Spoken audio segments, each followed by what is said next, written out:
Greetings to my friend David and to his many admirers gathered here. As we all know, David is distinguished as a scholar, first of all by his prodigious productivity, and then by the power of the insights that he develops in those many works. His contribution touches on the practice of management in a variety of complementary ways.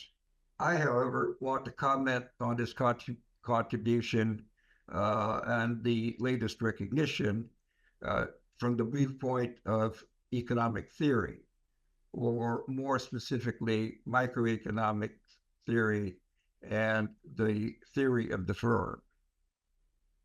As a result, my testimonial here might sound more like a nomination for the Economics Nobel than a seconding of the recent action by the AOM's strategy division. For longer than David has been alive, and indeed for longer than I have been alive, this theory of the firm has been a target of criticism by many thinkers who doubt its adequacy in the foundational role.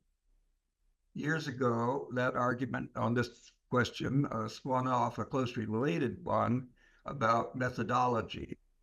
Here, the prominent defenders of the theory argued that theories cannot reasonably be judged by the realism of their assumptions, but rather that the proper test of the theory has to do with the accuracy of its predictions. Although the defenders of the theory offered some hints about how to rebuild the theory on more appealing and realistic foundations, that task was not seriously taken up by the defenders themselves. Rather, it was left to the critics, David Teece among them. The old textbook economics displayed at best a feeble understanding of how the world works, and that was particularly evident in the theory of the firm. Such a feeble understanding is not a promising starting point for a quest for ways to make the world work better. That is, for successful normative application of the theory, whether at the firm level or in the higher reaches of economic policy.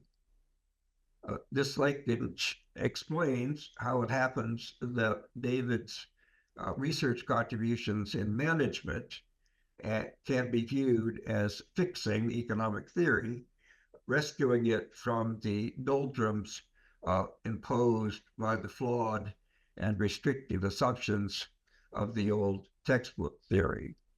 David's rescue operation draws on a wide range of ideas about economic behavior and applies them selectively across a correspondingly wide range of questions that are as reality-based as they are theoretically important.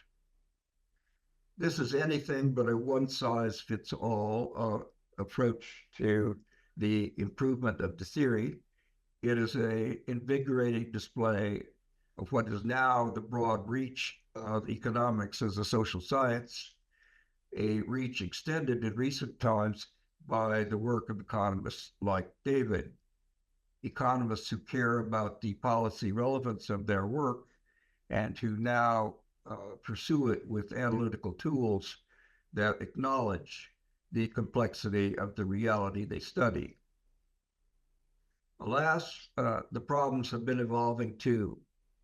As I write this, the need for vigorous action against climate change has been underscored by successive days of record high temperatures in many places around the world, including right here in my own town.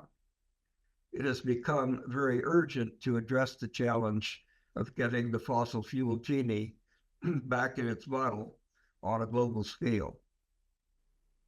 Do we have what it takes? I don't know.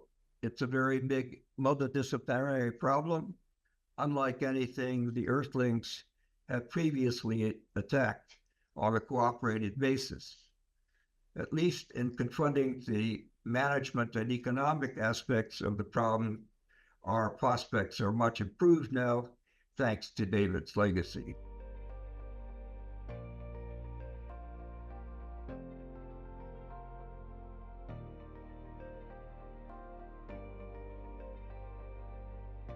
David, congratulations. This is a well-deserved honor from the Academy. You and I first met in the 1980s, and you may remember that crazy conference in Italy organized on the subject of retailing, where you with Lee and I with Mary all met and went out to dinner and had really great intellectual and fun conversations over good wine and good food. That was a mark of your love of life, which I've always admired. And for those of you in the audience who do not know David as well as I do, let me suggest you go back to his 1977 article in Economic Journal, which crystallized the contribution of his thesis. Such care and attention to asking a really important question. How does knowledge move across boundaries, which are organizational, geographical, and hierarchical? And how does it move in different sectors and in different industries with different contexts? And what is the variety of the ways which this takes place? And what is the role of transaction costs in this engagement? It was a great piece, David. It showed your true attention to detail, your ability to start with the granular and lift up to the high level and give us really useful, insightful contributions for theory, development, going on to transaction costs of Oliver Williamson, and for practice. What should firms do?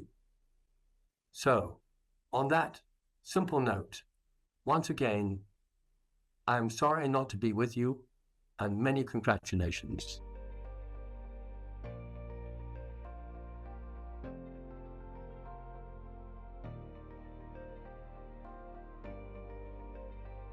I first met David Teece in the spring of 1980. I had just accepted an appointment as an assistant professor at UCLA and attended a symposium that was organized by Bill Ochi and sponsored by Booz Allen on the new institutional economics. I didn't know at the time, but that conference was attended by a veritable who's who of organizational economists, including Oliver Williamson, Armin Alchin, Hal Denseps, Ben Klein, and David Teece. Even then, I recognized that David had an intellectual entrepreneurship that was rare among academics and especially rare among economists. He had just completed work on a Bell Journal of Economics paper testing Williamson's M-form hypothesis, a paper that showed that early adopters of the M-form structures saw a performance bump while late adopters saw no such bump. This finding ultimately had a huge impact on my thinking about the roles of rarity and imitability in resource-based theory. Strategy scholars at the time were so focused on whether or not a strategy created economic value, they forgot that most valuable strategies, if they were neither rare or costly to imitate, would rapidly diffuse throughout competing firms, and thus would be a source of competitive parity, not competitive advantage. Many strategy scholars continue to make this mistake. David's later work on the transmission of information within firms and on dynamic capabilities all built on these seminal insights. I'm quite sure that neither David nor I had any idea how these ideas would grow and influence the field of strategic management. Don't get me wrong, we were both young and arrogant enough to think that we knew exactly what would happen with our ideas, but we really didn't. Now, some 44 years later, I can say that David's ideas have continued to have a fundamental impact on my thinking. I am a better scholar for having known and worked with him. One other thing, I really like him, and I consider him a good friend. Congratulations, David.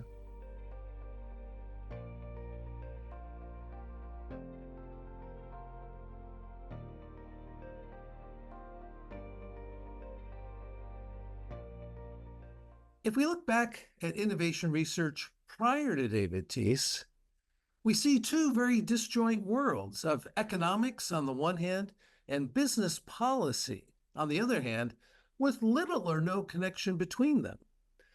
The concepts of Schumpeterian innovation were abstracted away in formal treatments of the firm, while the improved evolutionary theories of the firm lacked much insight into managerial actions. On the other hand, Michael Porter's packaging of the industrial organization literature into his five forces framework, where he suppressed social welfare and maximized producer welfare, that lacked any model of dynamics or indeed of innovation itself, except as a way to raise rivals' costs or customers or suppliers' switching costs. David's contributions helped to reconnect these two domains. I would point to five more specific things that David has done to advance our thinking and strategy. First, in a world of micro-foundations where ever more rigorous identification strategies are required to get published in the top strategy journals, David's work asks and answers big questions. I will come back to this. Second, in a world where many analyses of innovation omit any role for the manager or owner of the firm, David places the owner or entrepreneur at the center of his analyses. Third, in a world of strategy that is often built on neoclassical economics or game theoretic industrial organization, David squarely situates his analyses in a world where rationality is bounded, history matters, some kinds of assets are not easily tradable, and factor markets for assets are sometimes incomplete or imperfect. While this makes it hard to employ mathematical formalisms, it is a world that managers recognize as much more consistent with what they deal with in their daily work. Fourth, innovation is a demanding area in which to remain relevant. The underlying phenomena change at an impressive speed. Think of his Profiting from Innovation paper in 1986, or the first draft of his Dynamic Capabilities paper, which started circulating in 1992. At that time, the internet was a laboratory curiosity. The human genome was unknown and unstudied. Japan was going to be the next global hegemon, and China and India were economic backwaters. Somehow, David's insights have remained relevant to this day despite the amazing changes that have happened in the more than 30 years since this work was published. Knowing the big questions to ask, I think, is part of his secret for why that has been. For his questions may have new answers, but they remain timely and important as they are today as they were when he first posed them. Fifth and finally, David's thinking on innovation has itself innovated over time. He felt that his initial work on profiting from innovation was still too static. It needed something more dynamic. He also realized that this business model concept that was starting to filter out had something important to offer to innovation and strategy. He has even been complimentary to open innovation. His most recent work is connecting strategy and innovation research to the emerging geopolitical divisions that are now appearing across the globe. This will allow him to continue to ask some very big questions in all of this new work. One unanswered question from looking over David's impressive academic contributions to strategy research is, how did he manage to get all this work done while launching, growing, and sometimes even taking public a number of exciting, profitable business ventures? This is a dynamic capability in itself, but one we will look for in vain to understand from his writings, at least so far. Maybe his future work can join together the theoretical edifice that he has built in the academy with the empirical achievements he has orchestrated for himself, his investors, and his employees. Congratulations, David.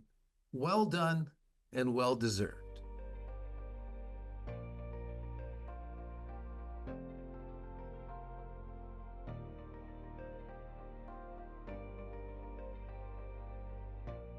We all know about the tremendous impact David Teece has had on strategic management. I want to mention his indirect impact through his students' research. David's work inspired us with its, I think, rare combination of rigor and relevance. It's not hard to think of research that's at least as rigorous as David's, but much less relevant, and perhaps of research that's more relevant but lacking in rigor. David achieved a perfect balance between the two. David also inspired us with his deep and often brilliant comments and advice during one-on-one conversations. A short conversation with David could lead to months of productive research. David supported our research intellectually and financially, and was the main connection between the Haas School and the field of strategic management at a time when there were relatively few such connections. David's students build on his work, whether they're studying intellectual property management, the multi-product firm, strategic alliances, vertical integration, innovation, and so on. The majority of my own papers, for example, cite David's work, and I suspect that's true for many of David's other students as well. David has been influential through his own work, certainly, but also through his students' research. One, to me, extraordinary fact about David is that he continued to contribute to strategic management research even as he became tremendously successful in business. Many of us would have retired our brains to a beach somewhere. But David is a driven and committed intellectual, and that is perhaps his greatest inspiration.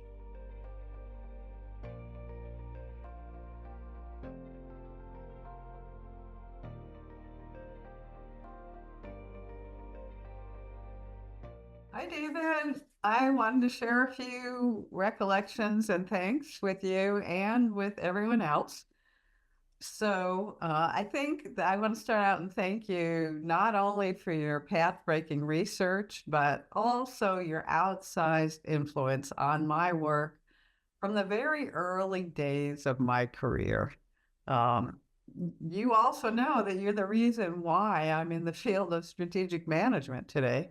I was truly fortunate that you adopted me when I first started out as an assistant professor in economics at UC Davis. And you were running a series of seminars in Berkeley where you brought in top people in a variety of fields who are interested in strategic management. People like Sid Winter, Oliver Williamson, Kim Clark, Giovanni Dossi. And some of those talks turned into the chapters in the book that you edited on the competitive challenge, which this is my really dog-eared copy. There you go. Now you guys can see, truly dog-eared. Anyway, this is a great book for those of you who haven't read it. And for those seminars, you made sure that your grad students, which included Will Mitchell and Gary Pisano, and I came to all those seminars, which was just a remarkable education. And then you started telling me over and over, Connie, you're in the wrong field. Connie, you're in the wrong field. It's a drumbeat. You say there's an entire field called strategic management where scholars are interested in firms. And you can't stay in economics because economists don't care about firms, right? And I think the rest is history. Because of you, I went to Northwestern in their strategy group, and that really sort of kicked off my career in the field of strategy. Beyond your showing me that the field of strategic management extended well beyond Porter, you taught me how to write an academic paper when we wrote our very first paper together on vertical integration. And when we worked on that paper, explained to me what Oliver Williamson was really saying about transactions costs, which was extremely helpful because having a translator for Williamson was invaluable, as many people could imagine. And then I learned so much more from you about lots of other subjects, including systemic innovation, which to my mind is one of the most important concepts that you developed, and about the ins and outs of firm scale and scope and the relationship of transactions costs and an awful lot more. And then, of course, there's dynamic capabilities. So I'll never forget a diagram that you drew in early 1986 to explain your new idea about dynamic capabilities to Sid Winter. And the diagram had two axes and an arrow extending from the origin up to the right, depicting the influence of dynamic capabilities on the firm. And I think in retrospect, this was imprinting because it set me on a highly path dependent track of research in strategic management, for which I am extremely grateful.